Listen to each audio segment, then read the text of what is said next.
Bien, mes chers collègues. Monsieur le Président de l'Association française du Travel Management, je vous souhaite la bienvenue. Merci de vous être rendu disponible. Nous avons souhaité vous recevoir car votre association regroupe les professionnels des voyages d'affaires qui utilisent les plateformes de services numériques. Si mes informations sont exactes, l'AFTM a choisi de faire appel à la plateforme Uber for Business qui propose de gérer les déplacements, repas et livraison locale des entreprises de toute taille dans le monde entier, ainsi qu'une offre présentée comme écologique, Uber Green for Business. Alors vous le savez, notre commission d'enquête sur les révélations des Uber Files, laquelle poursuit donc un double objet. D'une part, identifier l'ensemble des actions de lobbying menées par Uber pour pouvoir s'implanter en France, le rôle des décideurs publics de l'époque, et émettre des recommandations concernant l'encadrement des relations entre décideurs publics et représentants d'intérêts. Et d'autre part, évaluer les conséquences économiques, sociales et environnementales du développement du modèle Uber en France et les réponses apportées par les décideurs publics en la matière. Dans ce cas, nous souhaiterions que vous puissiez nous faire part de votre expérience avec le groupe Uber. Avez-vous fait l'objet d'un lobbying intense de la part de cette plateforme pour la choisir ? Quels sont ses concurrents dans votre secteur d'activité ? Pourquoi avez-vous choisi cette plateforme plutôt qu'une autre ? Plus généralement, nous souhaiterions que vous nous indiquiez les changements intervenus depuis 10 ans dans le secteur du voyage d'affaires, du fait de la digitalisation des relations B2B. Je rappelle que cette audition est ouverte à la presse et qu'elle est retransmise en direct sur le site de l'Assemblée nationale. Avant de vous laisser la parole pour répondre à ces premières questions et d'entamer les échanges sous la forme de questions et de réponses avec mes collègues, je vous rappelle que l'article 6 de l'ordonnance du 17 novembre 1958 relative au fonctionnement des assemblées parlementaires impose aux personnes auditionnées par une commission d'enquête de prêter serment de dire la vérité, toute la vérité, rien que la vérité. Je vous invite donc à lever la main droite et à dire « je le jure » après avoir activé votre micro. Je le jure. Je vous remercie. Du coup, vous avez la parole pour répondre à mes premières questions. Est-ce que je me présente un peu, puisque oui. Je crois que oui, c'était prévu. Bien sûr. Donc, je suis le président de l'Association française du Travel Management, qui a été créée en 2008. Et je suis le président fondateur, et je suis encore président après les dernières élections. Les prochaines sont dans quelques mois. Et donc, cette association est née en 2008 à l'initiative de collègues qui assuraient des responsabilités dans les grandes entreprises, de la plupart du CAC 40, et à l'identique de ce qui pouvait se faire dans certains pays, comme les États-Unis, la Grande-Bretagne, l'Allemagne. Nous avons décidé de créer cette association. Préalablement, j'étais directeur du travel management du groupe Orange Monde, c'est-à-dire que je m'occupais de la politique voyage de ce grand groupe. Je crois que j'ai été précédé par quelqu'un que j'ai croisé au cours de ma carrière chez Orange. J'ai été nommé par le comité exécutif en 2003 sous la responsabilité de Thierry Breton. Pour revenir à cette association, son but, c'est de promouvoir les métiers des déplacements professionnels, aider celles et ceux qui débutent dans ces fonctions, mais aussi qui y sont depuis un certain temps et qui doivent acquérir une meilleure maîtrise d'une activité qui engendre en général des dépenses assez conséquentes, puisque dans les achats indirects, on dit que c'est le 3e poste de dépenses, ça varie selon les entreprises. La couverture de notre association, j'ai parlé des boîtes du CAC 40, mais c'est autant le SBF 120 que les PME, que les ETI, et également le secteur public, où il y a aussi pas mal de choses à faire, à améliorer. Il n'y a pas de prétention dans mon propos. Je l'ai dit, le but, c'est d'arriver à apporter aux personnes qui exercent ce métier, alors métier qui n'était pas reconnu en 2008 lorsque l'association s'est créée, mais que nous avons fait reconnaître par Pôle emploi et l'APEC. travel management, c'est parce que c'est un terme international et que c'était plus facile de s'y retrouver lorsqu'on se compare ou lorsqu'on fait parler de nous à l'étranger. Sachant que les appellations sont très variées, dans notre cartographie, nous avons identifié une quarantaine d'appellations, et notamment dans le secteur public, c'est le responsable de l'activité voyage d'affaires, des dépenses professionnelles. Enfin bon, il y a de grandes variantes. Le but aussi, c'est d'échanger avec nos pairs, d'échanger avec les prestataires du domaine, en bonne intelligence. Nous avons souhaité que cette association soit autonome, c'est-à-dire que nous avons des partenaires, que sont les prestataires, mais le conseil d'administration et le mode de fonctionnement de la FTM est basé sur les adhérents, ces adhérents, donc des travel managers ou des acheteurs qui ont des responsabilités dans ce domaine. On a pour but aussi de professionnaliser l'activité. Nous avons mis en place des modules de formation. Nous avons 8 modules de formation. Nous avons à ce jour 400 adhérents, un réseau national. Souvent, dans cette activité, les gens qui avaient cette responsabilité étaient quelque peu dépourvus de connaissances et avaient peut-être une tendance à être en position de faiblesse face aux prestataires. Ce qu'on veut, c'est que ce réseau permette d'échanger en bonne intelligence, je me répète, et avec beaucoup plus de maîtrise professionnelle. Nous avons également un réseau, nous sommes dans un réseau international que nous avons contribué à créer récemment, BT for Europe, c'est-à-dire que ce qui se passe en France, la manière dont nous travaillons, doit être partagée aussi avec les pays européens. Il y a une association internationale qui s'appelle GBTA, qui, elle, regroupe, on va dire, majoritairement des prestataires, mais également des travel managers et des acheteurs.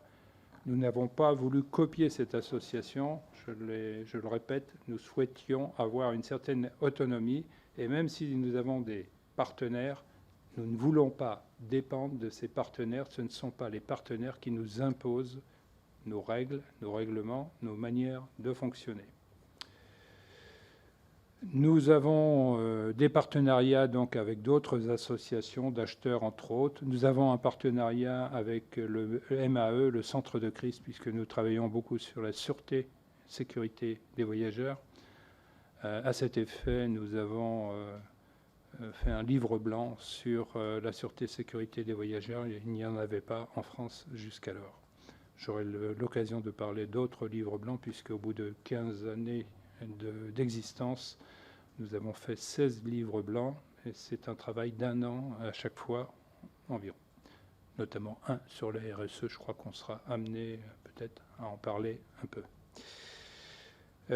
Donc beaucoup de publications, une trentaine d'événements annuels, des conventions nationales, des débats avec nos partenaires aussi, et des débats qui doivent être constructifs. Nous avons aussi une cartographie quand même qui dresse le tableau de nos adhérents, c'est-à-dire leur appartenance ou aux directions achats ou aux directions finances. Les deux que je viens de citer, c'est 20% de nos adhérents qui dépendent des achats, 20% de la finance, des ressources humaines 15%, et des directions générales ou services généraux environ la même chose, c'est 13% très exactement. Les prestations de voyage, nous travaillons beaucoup bien évidemment avec les agences de voyage, les Travel Management Company. C'est 80%, entre 80% et 100% de online. On va parler de digitalisation, il faut le savoir donc. Et entre 50 et 80%, on a 25% de performance en matière de online. Nos adhérents sont constitués de 70% de cadres ou cadres supérieurs. Nos formations ont permis à certains de se faire reconnaître dans ce métier. alors qu'on les appelait avant peut-être chargés de voyage, responsables des missions, voire des assistantes qui finalement gèrent des budgets extrêmement importants. Les grandes entreprises, donc plus de 5000 personnes, c'est 43% à la FTM. Et les ETI, donc de 250 à un peu moins de, je crois que c'est 4999, donc on a 43%. 44%, excusez-moi. 43, 44, ça se vaut. Voilà. Voilà, je suis maintenant prêt à vous répondre. Alors c'est vrai que j'ai été un petit peu surpris d'être audité. C'est un honneur en même temps. C'est une reconnaissance aussi pour le travail que nous accomplissons. Mais sur le Uber Files, alors j'en avais vaguement entendu parler en 2017, ça m'a permis de m'y replonger, de voir ce qu'il en était. Et donc, je n'écarte pas des commentaires à ce sujet. Vous avez planté le décor tout à l'heure, Monsieur le Président. Et effectivement, comment nous avons été amenés à travailler avec Uber. Je dirais que lorsque notre association s'est créée, elle a créé un appel d'air, c'est-à-dire que les prestataires ont été extrêmement intéressés de voir des gens qui voulaient travailler ensemble pour être mieux formés et mieux répondre à leurs attentes, c'est-à-dire avoir des interlocuteurs professionnels qui maîtrisent l'activité, ce qui n'était pas toujours le cas et ce qui faisait que dans bien des cas, on va dire que le prestataire pouvait tourner à son avantage la personne qu'il avait en face parce qu'elle méconnaissait ce domaine, qui est un domaine assez compliqué, qui est au cœur de l'entreprise, qui travaille avec plusieurs familles de l'entreprise, les ressources humaines, les achats, les finances, j'en ai parlé tout à l'heure, la sûreté, la sécurité dans l'entreprise, lorsqu'il y a un directeur sécurité, les assurances et bien d'autres domaines. Et donc c'est un domaine complexe et où parfois les gens étaient plutôt dépourvus. Certains responsables avaient une formation d'ingénieur, mais on n'est pas forcément une personne qui connaît bien un domaine très spécifique. Ce domaine très spécifique du déplacement professionnel et déplacement professionnel qui a un cercle beaucoup plus étendu maintenant, on va dire les mobilités d'affaires, puisqu'il y a aussi les trajets domicile-travail. On va sans doute être amené à en parler. Et quand je parlais donc d'appel d'air, ce sont les prestataires qui ont souhaité être partenaires de notre association. On peut parler ouvertement de finances. Notre association a proposé une adhésion qui est relativement modeste parce qu'on voulait que toutes les personnes qui étaient amenées à être formées ou être professionnalisées par notre association, il ne fallait pas non plus que l'adhésion soit un frein, sachant que ces personnes parfois se sont inscrites individuellement et après ont pu se faire reconnaître au sein de l'entreprise et dire voilà, j'ai une association mais qui m'apporte des compétences. Et donc nos prestataires sont quelque part des sponsors aussi. Il y a quelques niveaux de sponsors différents, il y a trois niveaux en gros. Et ce qui nous permet, Monsieur Adan, bonjour, ce qui nous permet de proposer beaucoup d'actions et de travailler sur beaucoup de... J'ai parlé des 30 événements, ce sont des événements qui supposent des investissements financiers non négligeables. Donc, nos partenaires contribuent, si vous voulez, à la vie de l'association, mais sans dépendance, je le précise. Je citerai deux exemples. Une grande compagnie aérienne nationale, un jour, nous a un peu interpellés parce qu'on les avait égratignés dans nos communications. Et on leur a dit, vous êtes partenaires, on vous respecte, nous travaillons ensemble, mais vous n'avez pas à nous dicter nos règles. Et si on n'est pas d'accord avec vous, on vous le dit de manière correcte, polie. Une grande compagnie ferroviaire française nous a fait la même réflexion et nous avons tenu le même propos. Nous avons même reçu quelques membres du COMEX des deux entités dont je viens de parler pour leur expliquer que notre parole n'était pas dictée par nos prestataires. même si on les respectait, je le répète. Appel d'air, 80 partenaires environ aujourd'hui. Les compagnies aériennes, les grandes compagnies aériennes, vous pouvez aller sur notre site, vous voyez lesquelles, je ne vais pas les énumérer. Et dans tous les domaines, l'hôtellerie, la technologie, les fournisseurs de solutions technologiques, puisque quand on parle de digitalisation, évidemment, on parle techno. Et donc, c'est un aspect aussi où les travel managers et les acheteurs ne sont pas toujours compétents. On n'est pas compétent en techno, alors qu'on achète des produits qui, parfois, je prends l'exemple d'Orange, c'était 1 million d'euros qu'il fallait investir pour mettre en place cet outil. Donc, ça se basait sur un ROI, bien évidemment, les gains de temps et bien d'autres aspects.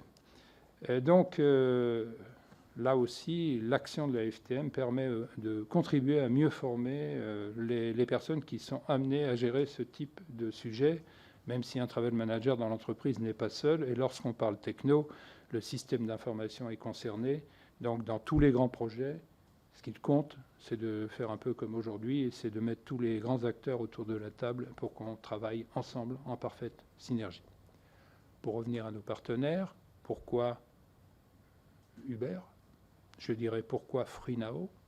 Pourquoi d'autres ? Il y en a 3 ou 4 qui sont partenaires de la FTM. Ils sont venus à nous. On n'a pas cherché à faire un lobbying avec eux. Ils souhaitaient se faire connaître pour que la clientèle affaires leur arrive, ce que font les autres prestataires. Alors c'est vrai qu'en creusant le sujet, en m'informant un peu mieux, j'ai vu quand même qu'il pouvait y avoir des choses sous-jacentes, mais qui, à cette époque, nous ont complètement échappé.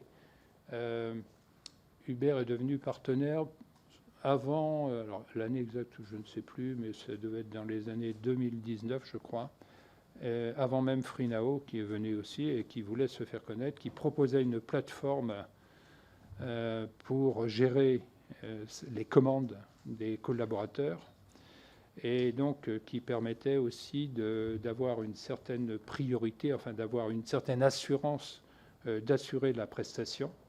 Et c'est là l'un des problèmes et en même temps un point positif. En 2018, indéniablement, 2017-2018, on constate que l'offre des taxis est quand même insuffisante. On manque de taxis. Arrivent les VTC, avec les complications, la loi Grand-Guillaume, quand même, on s'était penché sérieusement là-dessus. Est-ce que ces VTC vont nous apporter un complément de prestations qui nous satisfait ? Donc, en gros, taxi, oui, VTC, pourquoi pas ? Après qu'il s'appelle Uber, qu'il s'appelle FreeNow ou autre, ça ne nous a pas spécialement interpellés. Ce qui nous intéressait, c'était d'avoir la qualité de service. Quand je parle de FreeNow s'est lancé aussi sur la clientèle affaires, c'est-à-dire d'abord la clientèle affaires. Il ne s'appelait pas FreeNow d'ailleurs à l'époque. Et pouvoir maîtriser les dépenses liées aux acheminements, au préacheminement des déplacements professionnels, voire aux acheminements lieux de résidence, lieux d'hébergement et lieux de travail, ça intéresse les entreprises. Avoir la maîtrise, ça veut dire quand même que la digitalisation, quelque part, nous apporte des informations extrêmement intéressantes et qui nous permettent de mieux négocier. Avant la création de la STM, on s'apercevait que même si on ne détient pas la vérité, on n'est pas les seuls quand même, on maîtrisait difficilement nos reportings. Lorsqu'une compagnie aérienne venait négocier avec nous, c'est elle qui apportait les chiffres. Maintenant, on essaie quand même d'éviter ça. La plupart des grands groupes, des grandes entreprises, mais c'est vrai aussi dans le secteur public, maintenant on a nos chiffres. On peut les comparer avec ceux des prestataires. Donc Uber a souhaité être un partenaire de la FTM, un partenaire diamant, c'est le premier niveau, comme d'autres. Et FreeNow a fait la même chose ensuite. Mais c'est vrai qu'on ne s'est pas posé de questions particulières, sinon ce qui comptait pour nous, c'était la qualité de service. ce que je dois signaler aussi en matière d'offres de transport collaboratif, puisque c'est exactement ce dont nous parlons, c'est que majoritairement, c'est une relation privée entre les salariés et les VTC. Pourquoi privé? C'est l'initiative de commander un VTC ou un taxi. Elle revient, dans la plupart des cas, elle revient d'abord aux collaborateurs de l'entreprise. Et il se fait après rembourser ou pas au moyen de la note de frais, mais c'est un peu la même chose que l'offre collaborative en matière d'hébergement. Souvent, les entreprises sont mises devant le fait accompli, c'est-à-dire je valide ou pas ta note de frais avec une dépense de VTC ou avec une dépense de low cost en matière d'hébergement. Donc, voilà, c'est ce que j'ai à dire. J'aime mieux répondre à vos questions, peut-être. J'ai encore pas mal de choses à dire sur l'offre collaborative, mais... Parfait. Président, si vous souhaitez me poser c'est gentil, merci pour cette introduction. Je vais juste suspendre pendant la séance quelques instants, le temps de rendre son siège de président à Monsieur Haddad. Voilà, je vous remercie.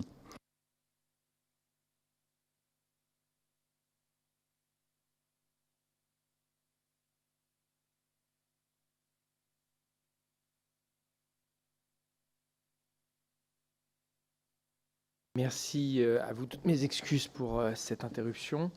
Je vais me tourner vers Madame la rapporteure si vous avez des questions. Alors, en tant que rapporteur, je n'ai pas été à l'initiative de votre invitation, mais je suis ravie de découvrir votre association et ce secteur que je méconnais totalement, alors qu'on voit bien qu'il y a plein de métiers incontournables dans les grandes entreprises, tant le déplacement et le voyage professionnel est une nécessité. Donc j'avoue, je suis quand même un peu en peine à vous trouver des questions à vous poser. Donc j'imagine que vous avez été amené, donc à partir de 2019, vous nous avez dit à avoir Uber parmi vos prestataires. Donc si j'ai bien compris, donc c'est des partenaires qui pouvaient à la fois être des prestataires sponsors qui permettent de participer au financement de votre structure, et vous l'avez bien précisé, sans pour autant avoir quelques rôles dans le conseil d'administration, ce qui garantit l'autonomie de votre structure. Et donc j'imagine que vous pouvez être amené à les inviter pour exposer les prestations qu'ils proposent aux entreprises et pour faciliter les échanges en fait entre les entreprises qui ont un besoin de transport d'affaires et que peuvent proposer les entreprises, quoi. Donc j'imagine que de la même manière que vous avez été en contact avec Uber en 2019, sans doute l'étiez-vous aussi avec côté taxi, la G7 ou Alpha Taxi, ou enfin voilà ces structures-là, j'imagine. Est-ce qu'à un moment donné, évidemment, Uber, j'imagine, dans sa recherche de clientèle, a dû essayer d'avoir une action de lobbying à votre égard, puisque de fait, votre association, du point de vue des intérêts d'une entreprise comme Uber, votre association est une opportunité pour elle d'essayer de gagner en clientèle dans sa affaire. Je ne connais pas par ailleurs Uber for Business, Uber Green for Business, donc si vous avez des choses à nous informer là-dessus, voilà, je laisse. Alors, évidemment, lorsqu'on parle voyage d'affaires, on parle plus de Uber for Business. Nous, on a découvert l'entreprise Uber. On fait même des ateliers où nous allons, dans les entreprises, voir un petit peu comment ça fonctionne. Ils nous ont reçus très bien. Bon, on peut dire quelque part, indirectement, la FTM peut être considérée comme un apporteur d'affaires. On s'en défend quand même parce que lorsqu'on est allé chez Uber, mais c'était vrai aussi chez Air France ou d'autres prestataires, on y va avec un sens critique. Vous nous dites que vous avez des chauffeurs qui sont bien formés. Je crois que Uber Files, ça repose un petit peu là-dessus, puisqu'on parlait de 250 jours à un moment de formation, puis d'un seul coup, on est arrivé à une formation beaucoup plus courte. Ça, très franchement, on ignorait. Nous, ce qui comptait aussi, c'est la qualité des chauffeurs. Alors, aussi bien Uber for Business que FreeNow, par exemple, je ne prends que ces deux exemples, on prône, du côté du prestataire, on prône la qualité du service. Ce n'est pas n'importe quel chauffeur qui va venir chercher votre collaborateur dans le cadre du déplacement professionnel ou du voyage d'affaires. Ça compte pour nous. Sauf qu'on avait quand même un certain sens critique. Vous êtes, je pense, ici, sont rares sans doute les personnes qui n'ont pas pris un VTC. Et c'est vrai que parfois, c'est un peu de la loterie.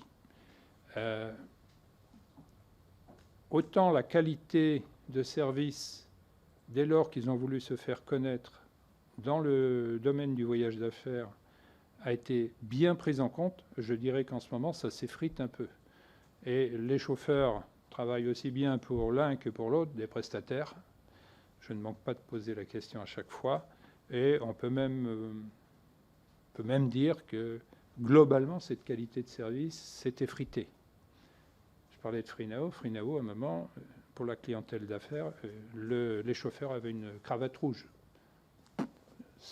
Maintenant, ils sont branchés avec Bolt, avec tous les prestataires du domaine. Donc, quelque part, je dirais que ça a été une certaine opportunité pour les taxis qui ont été mis en concurrence, dont les sociétés ont progressé en qualité de service, sont allées aussi vers la digitalisation.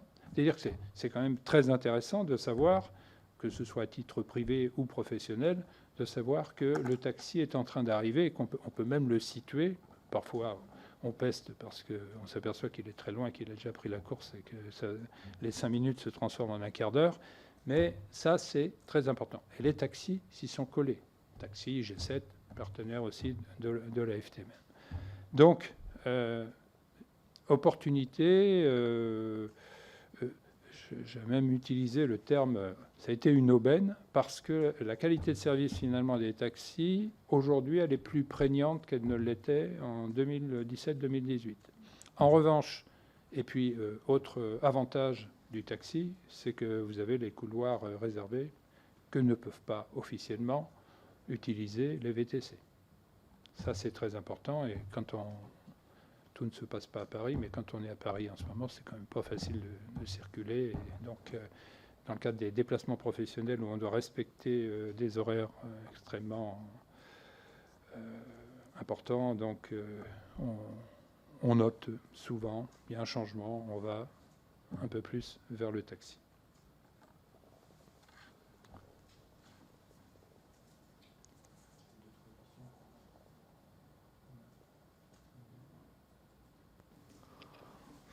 Bon, eh bien, écoutez, moi, Pourquoi tu as choisi les questions quand même non, je crois que c'est avec la rapporteure qu'on avait fait une liste, mais comme je suis arrivé en retard, je ne veux pas... On devait parler de digitalisation, on devait parler de RSE, mais je suis à votre disposition. Alors, d'accord, parce qu'en fait, effectivement, j'avais des questions, mais comme je ne sais pas si vous avez traité dans le propos liminaire, c'est pour ça en fait que je ne voulais pas... J'ai présenté notre association. Non, mais écoutez, en fait, moi, ce qui m'intéresserait, c'est effectivement de savoir, puisqu'on parle beaucoup d'ubérisation et du développement du modèle Uber en France, déjà savoir si votre association porte une attention particulière à la responsabilité sociale et environnementale des plateformes avec lesquelles vous travaillez. Et puis, vous interrogez aussi sur les débats européens. Alors, on a beaucoup parlé de la directive présomption de salariat, mais à travers les règlements DMA, DSA, le RGPD, si vous pensez que nos règles en matière de droit du travail, de protection des données aussi, qui est un sujet majeur, sont adaptées ou s'il faut avancer. Je voudrais en particulier vous interroger sur cette question de la protection des données, parce qu'en fait, c'est pour l'instant, je dirais, un aspect qu'on a traité de façon relativement secondaire dans la commission d'enquête, alors qu'évidemment, c'est un sujet majeur. Et donc, peut-être vous interroger là-dessus pour savoir si vous considérez qu'au niveau national comme européen, on est en ce moment à une législation qui est adaptée aux enjeux.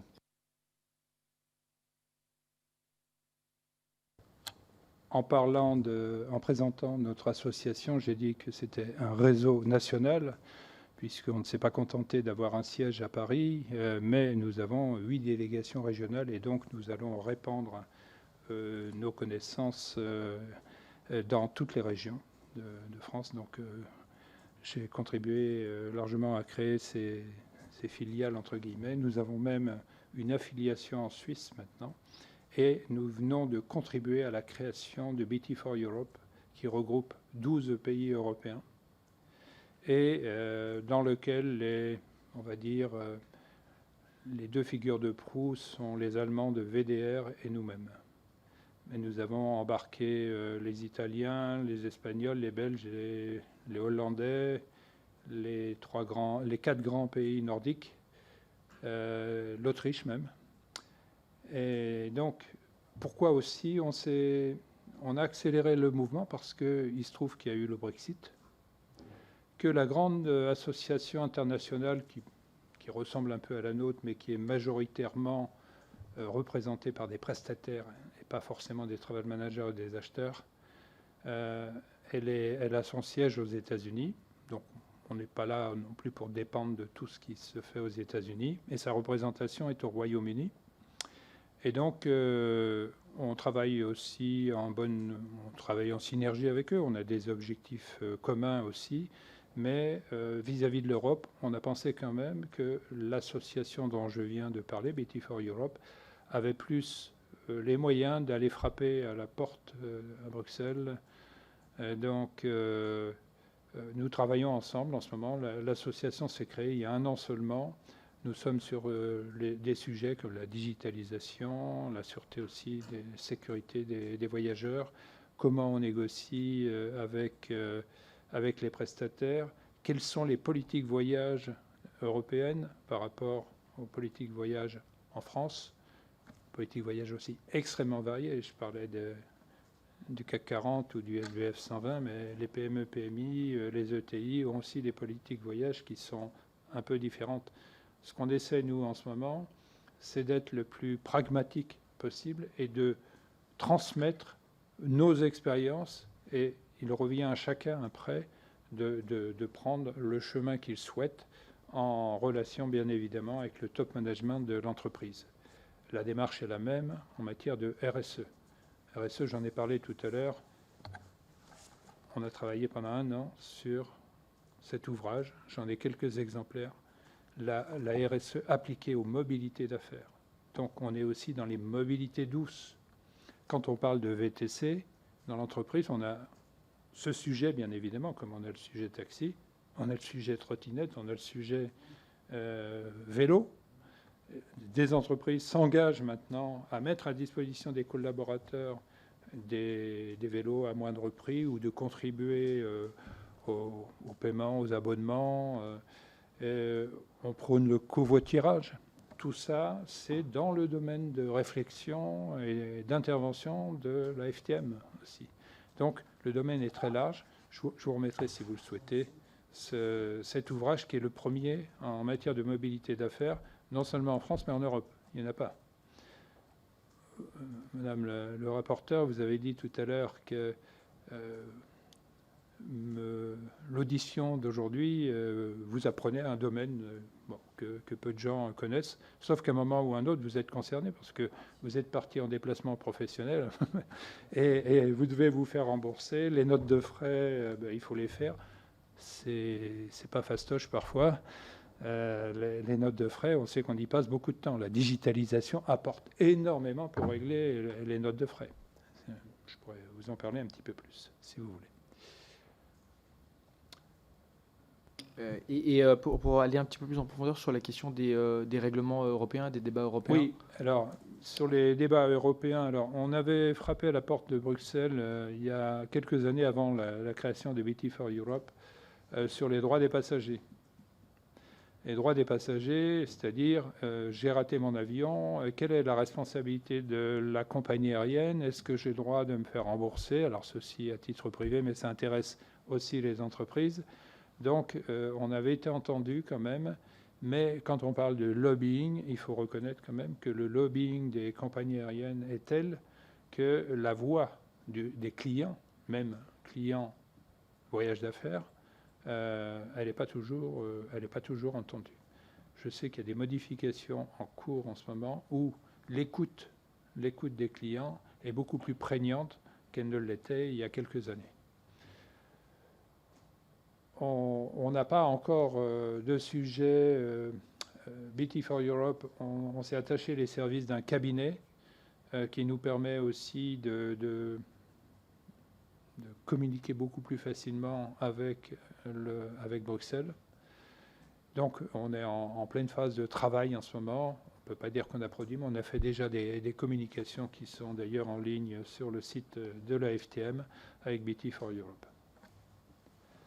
Donc on n'a pas bouleversé les règles pour l'instant, sauf qu'on s'y attache et qu'on espère qu'on aura un certain poids pour représenter de la manière la plus objective possible la voix des clients, des entreprises ou des organes publics, en France déjà, mais avec un partage aussi avec nos amis européens, puisqu'il n'y a pas de raison qu'on fasse vraiment différemment.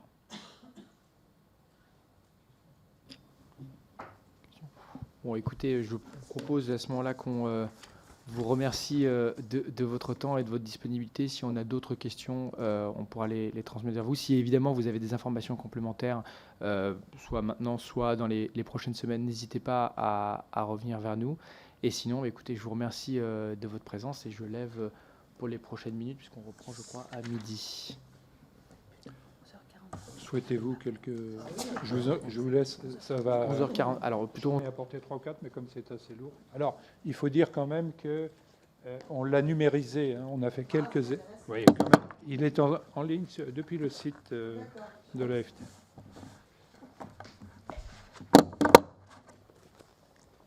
Et on parle de digitalisation aussi là-dedans. En fait, les règles RSE, c'est un grand projet. Tout le monde dit qu'il s'y colle, mais il y a un travail énorme à faire. Voilà. Et qui le fait. Et justement, nous, ce qu'on veut, c'est déclencher quand même l'approche, la réflexion dans les entreprises.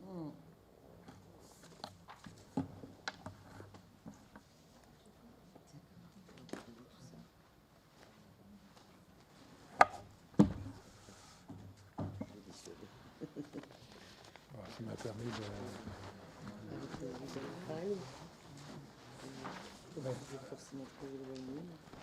Oui, alors c'est vrai que ça nous a échappé aussi. Ces choses pas très correctes.